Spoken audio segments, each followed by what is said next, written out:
अभी हम मौजूद हैं महाराष्ट्र के जामखेड़ करजत विधानसभा क्षेत्र में और हमारे साथ बात करने के लिए मौजूद हैं यहाँ से विधायक जो रह चुके हैं पिछले 5 साल में रोहित पवार जी। शरद पवार की फैमिली से वास्ता है इनका। हम इनसे बात करेंगे और जानेंगे कि क्या मुद्दे हैं इनके विधानसभा सीट पे, चूंकि ये लगातार एनसीपी एसपी के लिए प्रचार प्रसार कर रहे हैं पूरे राज्य में। सर, स्वागत है आपका ITV नेटवर्क पे। जिस तरह से प्रचार प्रसार में सर आप पूरे राज्य में गए हैं, आपने अपनी पार्टी के लिए, महाविकास आघाड़ी के लिए प्रचार प्रसार किया है, तो किस तरह का रिस्पांस मिल रहा है लोगों के बीच में? नहीं, महाराष्ट्र में अगर आप देखो तो हर जगह बहुत अच्छा रिस्पांस है। हमारा अंदाज है कम से कम 160 से लेके 170 तक हमारे एमएलए मतलब महाविकास आघाड़ी के एमएलए चुन के आएंगे। अगर आप हमारी सभा देखें तो लोग खुद आते हैं और वहाँ पे जो वातावरण होता है बहुत पॉजिटिव होता है। कहाँ पे भी पैसा देके लोग हम नहीं लाते, तो ये जो पॉजिटिविटी लोगों में दिख रहा है। और जब भी हम रियल इश्यूज पे बात करते हैं, जैसे कि किसानों की परिस्थिति पे बात करते हैं, युवाओं की परिस्थिति, बेरोजगारी हो, महिला सुरक्षिता हो, तो ये सब चीजें लोगों को बहुत इम्पोर्टेंट लगती है, इसीलिए हमको प्रतिसाद मिलता है। लेकिन जब भी ये भाजपा के नेता यहाँ पे आते हैं और यहाँ पे आके कटेंगे बटेंगे कहते हैं कि लोगों का कहना है कि इससे हमारा कुछ हाथ को काम या पेट को भोजन नहीं मिलेगा, तो ये जो चीजें वो महाराष्ट्र में नहीं चलेगी। लोगों को रियल इश्यूज लगते हैं जो हमने उठाए, इसलिए सक्सेस डेफिनेटली महाविकास आघाड़ी होगी, ऐसे हम सबको लगता है। आपके समक्ष इस बार फिर से राम शिंदे जी यहाँ पे हैं। आपने उनको हराया था 2019 में, फिर से बीजेपी ने उनको अपना चेहरा बनाया है आपकी सीट से। तो किस तरह से आप लोगों के बीच जा रहे हैं? जिस तरह से आपने काम किया है, लगातार आप अपनी सभाओं में जाते हैं, बताते हैं, रिपोर्ट कार्ड आप देते हैं, तो क्या लग रहा है आपको यहाँ के लोगों से कितना समर्थन मिल पा रहा है? नहीं, लास्ट टाइम जो लीड थी उसकी, वो जो लीड थी उससे डबल लीड इस वक्त इस इलेक्शन में मुझे मिलेगी, ऐसा मेरा विश्वास है। 5 साल लोगों के हित के लिए हमने काम किया है। मेरे विरोध में जो राम शिंदे सर है, एक तो वो 4.5 साल किसी को दिखे नहीं। जब भी उनका सरकार था लोग इश्यूज में थे, अड़चन में थे, तब राम शिंदे सर किसी को नहीं दिखे। अभी इलेक्शन के वक्त उनके पास एमएलसी के 4 साल अभी बाकी है। वो बाकी होते हुए भी अभी वो एमएलए के लिए खड़े हैं। और यहाँ के लोग बहुत होशियार है, उनको मालूम है कि एक आमदार चाहिए या 2 आमदार चाहिए, तो लोग तो निर्णय उसी के हिसाब से लेंगे। सर, आपकी ये जो सीट है बारामती, ठीक आपके पास में है, उप मुख्यमंत्री की सीट है वो, तो उनका कितना इफेक्ट आपको इस सीट पे दिखता है? क्या किसी तरह से प्रचार प्रसार में उनका कुछ इधर, जैसे वो स्टार कैंपेनर हैं अपनी पार्टी के एनसीपी एपी के, तो उनका कोई असर आपकी सीट पे इस तरफ होता हुआ दिख रहा है? नहीं, उनके पार्टी के वो अध्यक्ष है, तो अध्यक्ष होने के नाते उनको राज्य में तो जाना पड़ता है। लेकिन अगर आप देखो तो लास्ट टाइम की जो फ्रीक्वेंसी तब थी जब वो पवार साहब के साथ थे, वो ज्यादा फ्रीक्वेंसी थी, मतलब 50 सभा लिए थे या 60 सभा लिए थे। लेकिन अभी बारामती में ज्यादा टाइम उनको स्पेंड करने को लग रहा है, उसी के कारण वो शायद फ्रीक्वेंसी अभी 15 या 20 तक आई होगी। और सिर्फ अजित दादा का ये हुआ है ऐसा नहीं, देवेंद्र फडणवीस साहब का यही हुआ है, महाजन साहब का जो बीजेपी के बहुत बड़े नेता है उनका हुआ है, और बाकी मुशर्रफ साहब जो अजित दादा के पक्ष के हैं, या वलसे पाटिल साहब है, या जो भी महायुति का नेता है, वो खुद अपने ही कॉन्स्टिट्यूंसी में अड़का पड़ा है। मैं सिंगल टर्म का आमदार हूँ, मैं 35 कॉन्स्टिट्यूंसी में जाके आया, लेकिन बीजेपी के बड़े बड़े नेता अपना कॉन्स्टिट्यूंसी भी नहीं छोड़ पाए, क्योंकि उनको ही अभी तकलीफ है, वो चुन के आते कि नहीं, वही प्रश्न उनको पड़ा है। तो बाकी जगह का क्या बोल रहे हो आप? कहा जाता है आपके बारे में, आप युवा नेता हैं और आप लगातार प्रचार प्रसार पार्टी का करते हैं, तो अगला चेहरा अगर कोई है शरद पवार जी के बाद आपकी पार्टी में, तो युवा चेहरों में आपकी गिनती होती है। तो किस तरह से ये जिम्मेवारी को आप देखते हैं, जिस तरह से रिस्पॉन्सिबिलिटी पार्टी आपके ऊपर दे रही है? नहीं, तो हमारे पार्टी में डेमोक्रेसी है, बड़े बड़े नेता है, पवार साहब तो है ही, सुब्रिया ही है, जयंत पाटिल साहब है, फिर अनिल देशमुख जी है, अमोल कोले जी है, तो ऐसे बड़े नेता वहाँ पे तो है। सुनील बुसारा करके नया आमदार है, या संदीप क्षीरसागर है, ऐसे नए और बड़े नेता वहाँ पे पार्टी में होने के बाद मैं भी वहाँ पे काम कर रहा। तो जैसे ही इलेक्शन होता है उसके बाद पवार साहब डेफिनेटली पार्टी में भी एक बहुत बड़ी जिम्मेदारी, और उसी के साथ आगे जाके सरकार जब इस राज्य में आएगा, उस सरकार में भी जिम्मेदारी अगर वो देंगे, तो वो जिम्मेदारी को लेते हुए महाराष्ट्र का और इस करजत जामखेड़ का विकास तो मैं करने वाला हूँ। महाविकास आघाड़ी ने तमाम गारंटियां यहाँ पे अनाउंस की हैं। लोकसभा का चुनाव महाविकास आघाड़ी के लिए महाराष्ट्र में खास तौर पे बहुत अच्छा रहा था, जब महाविकास आघाड़ी का प्रदर्शन जिस तरह था वो 30 सीट के आसपास आ गया था।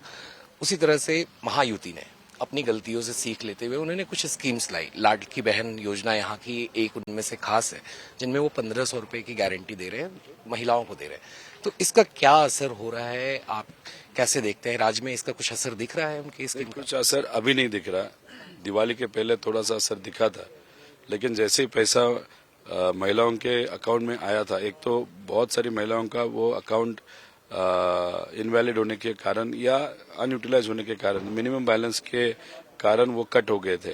दूसरी बात, जिनको हाथ में पैसा आया वो जब शॉपिंग के लिए गए दिवाली का, तब उनको पता चल गया कि सोयाबीन का तेल कितना एक्सपेंसिव हो गया, शक्कर कितनी एक्सपेंसिव हो गई, मसाला हो या अलग चीजें हैं वो कितनी एक्सपेंसिव हो गई। उसी के कारण वो जो भी इम्पैक्ट लाड़की बहन योजना का था दिवाली के बाद कम हो गया था।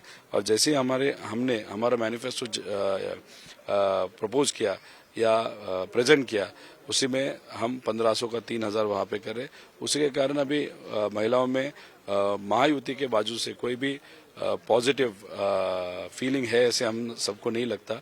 और महिला, और खास करके महाराष्ट्र की महिला और सब लोग बहुत होशियार है, उनको मालूम है कौन सी योजना क्यों लाई गई, किसके लिए लाई गई। और रियल इश्यूज जो है, जिसमें एजुकेशन है, हेल्थ केयर है, दूसरा फार्मर्स इश्यूज है, युवा है, बेरोजगारी है, महिला सेफ्टी है, वो इश्यूज ज्यादा लोगों को या औरतों को ज्यादा स्पेशल लगते हैं।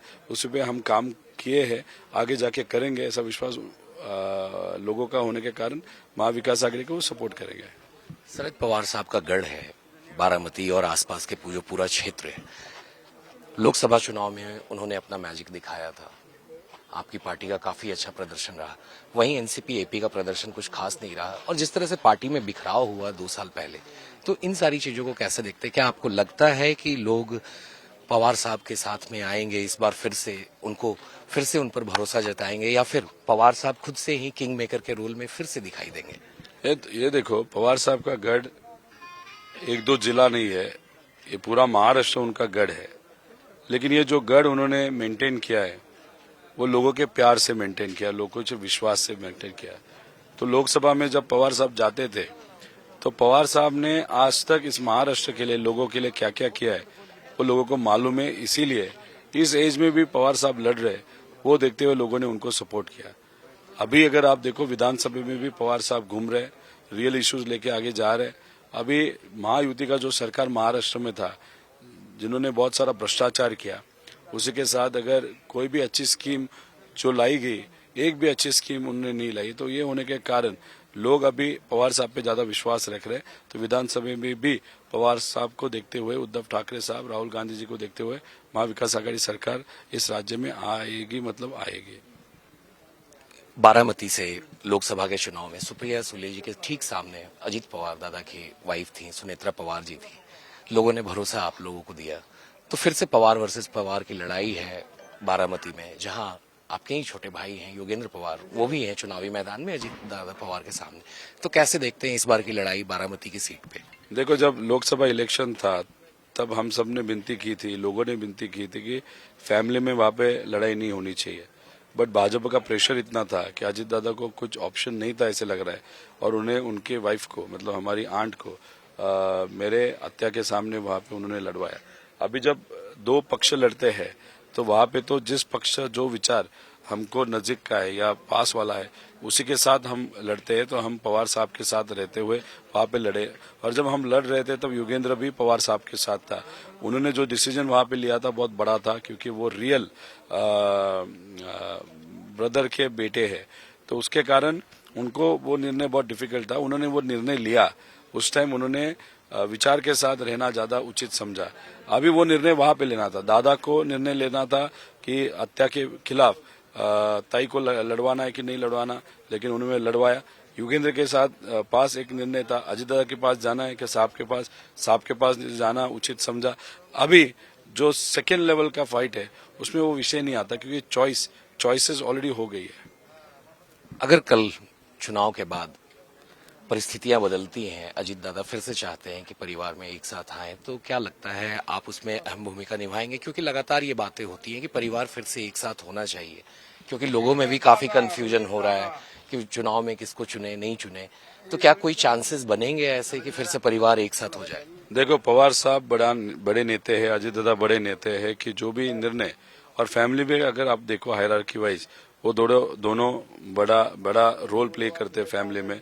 तो अभी दोनों को निर्णय लेना है कि आगे जाके क्या करना है, लेकिन जब तक एक आध व्यक्ति एक ऐसे विचार के साथ होता है जो विचार हमारे विचार के खिलाफ है, तब तक वो फैमिली साथ नहीं आ सकती।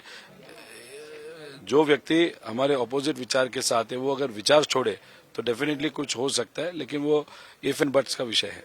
बहुत बहुत शुक्रिया सर। तो ये थे रोहित पवार जी जो करजत जामखेड़ की सीट से चुनाव लड़ रहे हैं और फिर से चुनावी मैदान में हैं और अभी ये लगातार प्रचार प्रसार कर रहे हैं, चूंकि आखिरी चरण का प्रचार प्रसार हो रहा है महाराष्ट्र में। तो ऐसे में ये जो सीट है इन्होंने राम सिंधे से 2019 के चुनाव में 1,35,000 के वोट के डिफरेंस से जीती थी। तो क्या रोहित पवार फिर से करजत जामखेड़ में वही जादू दिखाएंगे?